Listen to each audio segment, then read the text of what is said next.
ಸ್ನೇಹಿತರೆ, ನಿಮ್ಗೆಲ್ರಿಗೂ ಕೂಡ ಗೊತ್ತಿರೋ ಹಾಗೆ ಶಕೀಲಾ ಅವ್ರ ಬಗ್ಗೆ ನೀವೆಲ್ಲರೂ ಕೇಳಿರ್ತೀರ, ನೋಡಿರ್ತೀರ. ಆದರೆ ಅವ್ರ ಜೀವನದಲ್ಲಿ ಆ ಥರದ ಒಂದು ದೃಢ ನಿರ್ಧಾರವನ್ನು ತೆಗೆದುಕೊಳ್ಳೋ ಮುನ್ನ ಅವ್ರ ಬದುಕಿನಲ್ಲಿ ಆದಂಥ ಏಳು ಬೀಳು ಇದೆಯಲ್ಲ, ಅದು ಯಾರು ಕೂಡ ಊಹೆ ಮಾಡ್ಕೊಳ್ಳಿಕ್ಕೂ ಸಾಧ್ಯವೇ ಇಲ್ಲ. ಹೌದು ಗೆಳೆಯರೆ, ಒಂದು ಕಾಲದಲ್ಲಿ ಲಕ್ಷಾಂತರ ರೂಪಾಯಿ ಸಂಭಾವನೆ ಪಡೆದುಕೊಳ್ತಾ ಇದ್ದಂಥ ನಟಿ ನೀಲಿ ಜಗತ್ತಿಗೆ ಕಾಲಿಡೋದಕ್ಕೂ ಕೂಡ ಅನೇಕ ಕಾರಣಗಳು ಕೂಡ ಇದ್ದಾವೆ. ನಾವೆಲ್ಲರೂ ಕೂಡ ಟೀಕೆ ಮಾಡ್ಬೋದು, ಟಿಪ್ಪಣಿ ಮಾಡ್ಬೋದು. ಆದರೆ ಅನಿವಾರ್ಯ ಪರಿಸ್ಥಿತಿಗಳು ಅವ್ರನ್ನ ಅಂತಹ ಸಿನಿಮಾಗಳಲ್ಲಿ ನಟಿಸುವಂತೆ ಪ್ರೇರೇಪಣೆ ಕೂಡ ಕೊಟ್ಟು ಬಿಡುತ್ತೆ. ಅತಿ ಚಿಕ್ಕ ವಯಸ್ಸಿನಲ್ಲಿ, ಸಣ್ಣ ವಯಸ್ಸಿನಲ್ಲೇ ತಂದೆಯನ್ನು ಕಳೆದುಕೊಳ್ಬೇಕಾದಂಥ ಪರಿಸ್ಥಿತಿ. ಆದರೆ ಅವ್ರ ಕುಟುಂಬದಲ್ಲಿ ಇದ್ದಂತಹ ಸದಸ್ಯರ ಸಂಖ್ಯೆ ಕೇಳಿಬಿಟ್ರೆ ನೀವು ಕೂಡ ಬಿಡ್ತೀರ.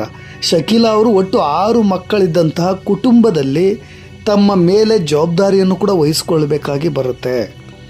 ಅವತ್ತಿನ ದಿನಮಾನಗಳಲ್ಲಿ ಅವರು ಪ್ರತಿದಿನ ಕುಟುಂಬಕ್ಕಾಗಿ ದುಡಿಲೇಬೇಕಾಗಿ ಬರುತ್ತೆ.